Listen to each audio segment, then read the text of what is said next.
नमस्कार। आकाशवाणी से प्रस्तुत है समाचार संध्या।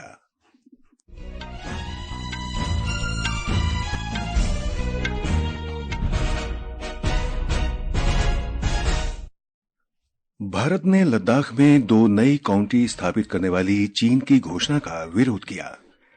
प्रधानमंत्री नरेंद्र मोदी ने दिल्ली में कुशासन और भ्रष्टाचार को लेकर आम आदमी पार्टी पर आरोप लगाया। साथ ही राजधानी में कई विकास परियोजनाएं शुरू की। ईपीएफओ की केंद्रीकृत पेंशन भुगतान प्रणाली शुरू। अब लोग किसी भी बैंक से अपनी पेंशन प्राप्त कर सकेंगे। सरकार ने स्पष्ट किया कि चीन में एचएमपी वायरस के फैलने की खबरें चिंता का विषय नहीं है। और आज नई दिल्ली में पहले खो खो विश्व कप के लिए ट्रॉफी और शुभंकर का अनावरण।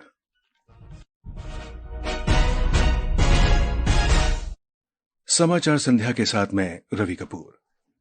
विदेश मंत्रालय ने कहा है कि वे चीन के होतान विभाग में 2 नए काउंटी की स्थापना से संबंधित घोषणा सुन चुका है। एक प्रश्न का उत्तर देते हुए मंत्रालय के प्रवक्ता रणधीर जायसवाल ने आज कहा कि इन तथाकथित प्रांतों के अधिकार क्षेत्र का कुछ हिस्सा केंद्र शासित प्रदेश लद्दाख में आता है। श्री जायसवाल ने कहा कि भारत ने इस क्षेत्र के भारतीय अंचल में अवैध चीनी अधिकार को कभी भी स्वीकृति नहीं दी है। वहीं चीन के तिब्बत स्वायत्त क्षेत्र की यारलुंग संगपो नदी पर बन रही पन बिजली परियोजना से संबंधित एक प्रश्न का उत्तर देते हुए मंत्रालय के प्रवक्ता रणधीर जायसवाल ने आज कहा कि नदी के जल को इस्तेमाल करने के अधिकार के साथ निचले तटवर्ती देश के रूप में भारत ने अपनी चिंताओं को दोहराया है। We have consistently expressed through expert level as well as diplomatic channels our views and concerns to the Chinese side over mega projects on rivers in their territory. These have been reiterated along with the need for transparency and consultation with downstream countries following the latest report. The Chinese side has been urged to ensure that the interests of downstream states of the Brahmaputra are not harmed by activities in upstream areas. We will continue to monitor and take necessary measures to protect our interests. Shri Randhir Jaiswal ने कहा कि कुशल पेशेवरों की तकनीकी दक्षता से भारत और America के आर्थिक संबंधों को बहुत फायदा होगा। इससे पेशेवरों को अपनी क्षमता और प्रतिस्पर्धी सुविधाओं को बढ़ाने में दोनों पक्ष लाभान्वित होंगे।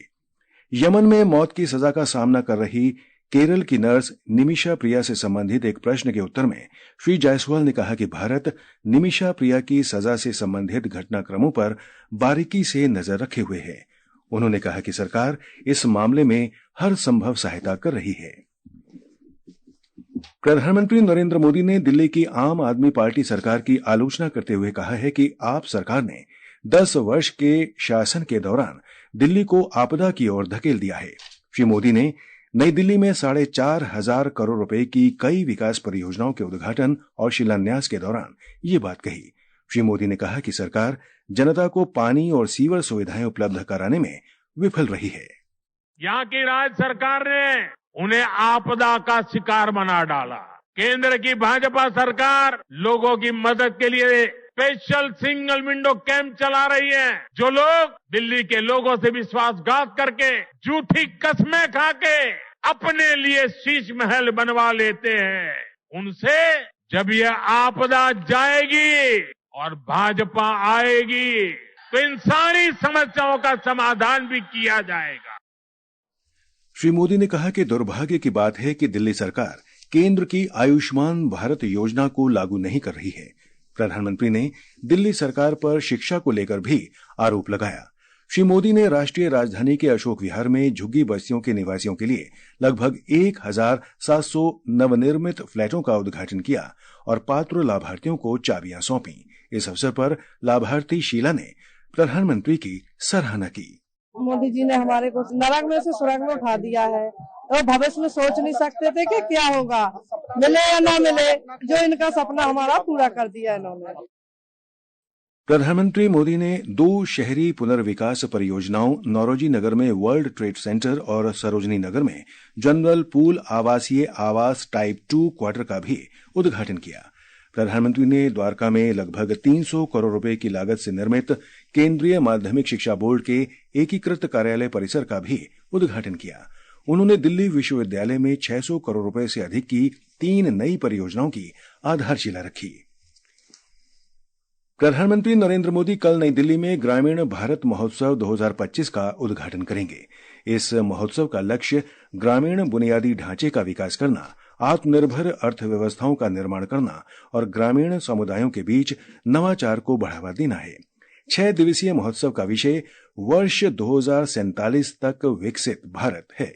इस कार्यक्रम का उद्देश्य पूर्वोत्तर भारत पर विशेष ध्यान देते हुए ग्रामीण जनसंख्या के बीच आर्थिक स्थिरता और वित्तीय सुरक्षा को बढ़ावा देना है। महोत्सव के दौरान उद्यमिता के माध्यम से ग्रामीण महिलाओं को सशक्त बनाने पर ध्यान केंद्रित किया जाएगा। गृहमंत्री अमित शाह ने आज अंडमान निकोबार द्वीप और लक्षद्वीप में पवन चक्कियों तथा सौर पैनलों के जरिए 100% नवीकरणीय ऊर्जा उत्पत्ति के लक्ष्य को हासिल करने पर बल दिया। नई दिल्ली में द्वीप विकास एजेंसी की 7वीं बैठक की अध्यक्षता करते हुए श्री शाह ने इन क्षेत्रों की चल रही विकास पहलों की प्रगति की समीक्षा की। राजस्थान के कोटा में लोकसभा अध्यक्ष ओम बिरला और उप मुख्यमंत्री दिया कुमारी ने आज सुपोषित मां अभियान के तीसरे चरण का शुभारंभ किया। इस अवसर पर 1500 गर्भवती महिलाओं को पोषण किट वितरित की गई। भारत में माँ के प्रति हमेशा हमारा बहुत सम्मान है। माँ जीवनदात्री तो है सही, लेकिन माँ संवेदना की मूर्ति भी है। सुपोषित माँ अभियान एक ऐसा सामाजिक अभियान है जिससे हम समाज के अंदर हमारी आने वाली पीढ़ी स्वस्थ हो। जब हमारी आने वाली पीढ़ी स्वस्थ होगी तो एक स्वस्थ समाज का निर्माण होगा। कृषि और किसान कल्याण मंत्री शिवराज सिंह चौहान ने कहा है कि किसानों को होने वाले नुकसान और फसल बीमा के माध्यम से मिलने वाले मुआवजे के बीच के अंतर को कम करने के लिए अब उपग्रहों के माध्यम से इन नुकसानों का सर्वेक्षण किया जाएगा। श्री चौहान ने महाराष्ट्र के नासिक में यशवंतराव चौहान महाराष्ट्र मुक्त विश्वविद्यालय के कृषि विज्ञान केंद्र में किसानों को संबोधित किया। उन्होंने बताया कि जब प्याज या अन्य फसलों के दाम बढ़ने से लोगों की शिकायतें बढ़ती हैं, तो इसके कारण किसानों को मिलने वाली राशि में वृद्धि नहीं हो पाती है।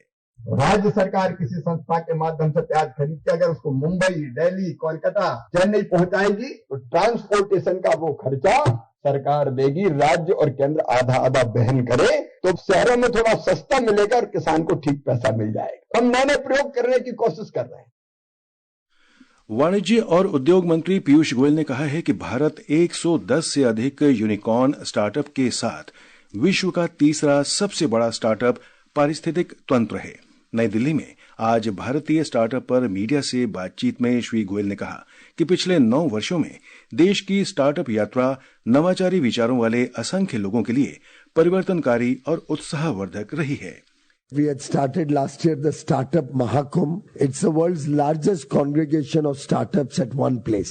And diverse startups, deep tech, space technology, agri-tech, fintech, health tech, biotech, such a vast array of startups from across the country today have startups in there, working in their districts. So this transformational journey, of course, needs to be told to the world, and I think will also inspire more and more youngsters. एक अन्य कार्यक्रम में श्री पीयूष गोयल ने देश में electric वाहनों के प्रचलन में तेजी लाने के लिए चार्जिंग अवसंरचना और बैटरी स्वैपिंग सुविधाओं को साथ लाने की आवश्यकता पर बल दिया। राष्ट्रपति द्रौपदी मुर्मू प्रवासी भारतीय दिवस समारोह के दौरान प्रवासी भारतीय सम्मान पुरस्कार प्रदान करेंगी। समारोह का 18वां संस्करण ओडिशा के भुवनेश्वर में 8 से 10 जनवरी तक आयोजित किया जाएगा। प्रवासी भारतीय सम्मान पुरस्कार प्रवासी भारतीयों को प्रदान किए जाने वाला उच्चतम सम्मान है। ये समाचार हमारी वेबसाइट www.newsonair.gov.in और हमारे न्यूज ऑन एआईआर ऐप पर भी उपलब्ध हैं। कर्मचारी भविष्य निधि संगठन ईपीएफओ की केंद्रीकृत पेंशन भुगतान प्रणाली अब पूरे देश में पूर्ण रूप से संचालित है। पिछले वर्ष दिसंबर में ईपीएफओ के सभी 122 पेंशन वितरण क्षेत्रीय कार्यालयों से जुड़े 68 लाख से अधिक पेंशन भोगियों को लगभग 1570 करोड़ रुपए की पेंशन वितरित की गई। श्रम एवं रोजगार मंत्री डॉक्टर मनसुख मांडविया ने कहा कि इस प्रणाली के माध्यम से पेंशन भोगी देश में कहीं भी किसी भी बैंक से अपनी पेंशन का भुगतान तेजी से और बिना किसी परेशानी के कर पाएंगे। सरकार ने आज कहा कि चीन में human Meta Numa virus HMPV के फैलने की खबरों से देश में चिंता की कोई बात नहीं है। संवाददाताओं से बातचीत में स्वास्थ्य सेवा महानिदेशक अतुल गोयल ने कहा कि यह अन्य किसी श्वसन संबंधी वायरस की तरह है। इस वायरस से वयस्कों और बच्चों में फ्लू जैसे लक्षण दिखते हैं। श्री गोयल ने कहा कि किसी प्रकार की स्थिति से निपटने के लिए देश पूरी तरह तैयार है। मेटान्यूमो वायरस एक नॉर्मल रेस्पिरेटरी वायरस है जो जुकाम जैसे बीमारी करता है, या कुछ लोगों में फ्लू जैसे सिम्टम्स हो सकते हैं, खासकर जो बहुत बूढ़े लोग हैं या 1 साल से कम उम्र के बच्चे हैं। लेकिन ऐसी कोई सीरियस बीमारी नहीं है जिससे चिंता करने की जरूरत है, और हमारे हॉस्पिटल्स और इंस्टीट्यूशंस इनको हैंडल करने के लिए तैयार हैं। बेड्स की भी अवेलेबिलिटी है, ऑक्सीजन वगैरह की भी अवेलेबिलिटी है। स्पेसिफिकली दवाइयां चाहिए नहीं होती बिकॉज इसके अगेंस्ट कोई स्पेसिफिक एंटीवायरल ड्रग्स है नहीं, तो चिंता करने की आवश्यकता देश को नहीं है इस वक्त। ये समाचार आकाशवाणी से प्रसारित किए जा रहे हैं। ताजा समाचार जानने के लिए आप हमारे social media handle X @AIR News Hindi को फॉलो कर सकते हैं। ये आकाशवाणी है। असम में राज्यपाल लक्ष्मण प्रसाद आचार्य और मुख्यमंत्री हिमंत बिस्वा शर्मा के साथ केंद्रीय सूचना और प्रसारण मंत्री अश्विनी वैष्णव ने गुवाहाटी में आज 3 रेलगाड़ियों को रवाना किया। उन्होंने गुवाहाटी में एक पुल का लोकार्पण भी किया। श्री वैष्णव ने गुवाहाटी से 10 kilowatt Akashvani Kokrajhar FM station का उद्घाटन किया। उन्होंने गुवाहाटी में राष्ट्रीय इलेक्ट्रॉनिकी और सूचना प्रौद्योगिकी संस्थान का भी वर्चुअल माध्यम से शुभारंभ किया। विदेश मंत्री डॉक्टर एस जयशंकर ने आज नई दिल्ली में ईरान के उप विदेश मंत्री माजिद तख्त रवांची के साथ भारत ईरान द्विपक्षीय संबंधों, चाबहार बंदरगाह में प्रगति और क्षेत्रीय विकास पर चर्चा की। बैठक के बाद सोशल मीडिया पोस्ट में डॉक्टर जयशंकर ने विश्वास व्यक्त किया कि इस वार्ता से द्विपक्षीय साझेदारी को गति मिलेगी। पहले खो खो विश्व कप के लिए आज ट्रॉफी और शुभंकर का अनावरण किया गया। नई दिल्ली के इंदिरा गांधी इंडोर स्टेडियम में 13 से 19 जनवरी तक होने वाले प्रतियोगिता में 21 पुरुष और 20 महिला टीमें हिस्सा लेंगी। Kho kho federation of India के अध्यक्ष सुधांशु मित्तल ने कहा कि यह प्रतियोगिता स्वदेशी खेल के लिए एक बड़ा बढ़ावा है। सिडनी में बॉर्डर गावस्कर ट्रॉफी श्रृंखला के 5वें और अंतिम क्रिकेट टेस्ट मैच में ऑस्ट्रेलिया ने पहले दिन के 1 विकेट पर 9 रन बना लिए हैं। इससे पहले टॉस जीतकर बल्लेबाजी करते हुए भारतीय टीम पहली पारी में 185 रन पर सिमट गई। मौसम विज्ञान ने जम्मू कश्मीर, लद्दाख, गिलगित बाल्टिस्तान और मुजफ्फराबाद में अगले 2 दिनों के दौरान अत्यधिक वर्षा और बर्फबारी का अनुमान व्यक्त किया है। हिमाचल प्रदेश में भी 5 और 6 जनवरी को तेज वर्षा होने की संभावना है। पंजाब, हरियाणा, चंडीगढ़ और उत्तराखंड में रविवार को गरज के साथ हल्की से मध्यम वर्षा हो सकती है। अंत में मुख्य समाचार एक बार फिर। भारत ने लद्दाख में 2 नई काउंटी स्थापित करने वाली चीन की घोषणा का विरोध किया। प्रधानमंत्री नरेंद्र मोदी ने दिल्ली में कुशासन और भ्रष्टाचार को लेकर आम आदमी पार्टी पर आरोप लगाया। साथ ही राजधानी में कई विकास परियोजनाएं शुरू की। EPFO की केंद्रीकृत पेंशन भुगतान प्रणाली शुरू, अब लोग किसी भी बैंक से अपनी पेंशन प्राप्त कर सकेंगे। सरकार ने स्पष्ट किया कि चीन में HMP वायरस के फैलने की खबरें चिंता का विषय नहीं है। और आज नई दिल्ली में पहले खो खो विश्व कप के लिए ट्रॉफी और शुभंकर का अनावरण। इसके साथ ही समाचार संध्या का ये अंक समाप्त हुआ। नमस्कार।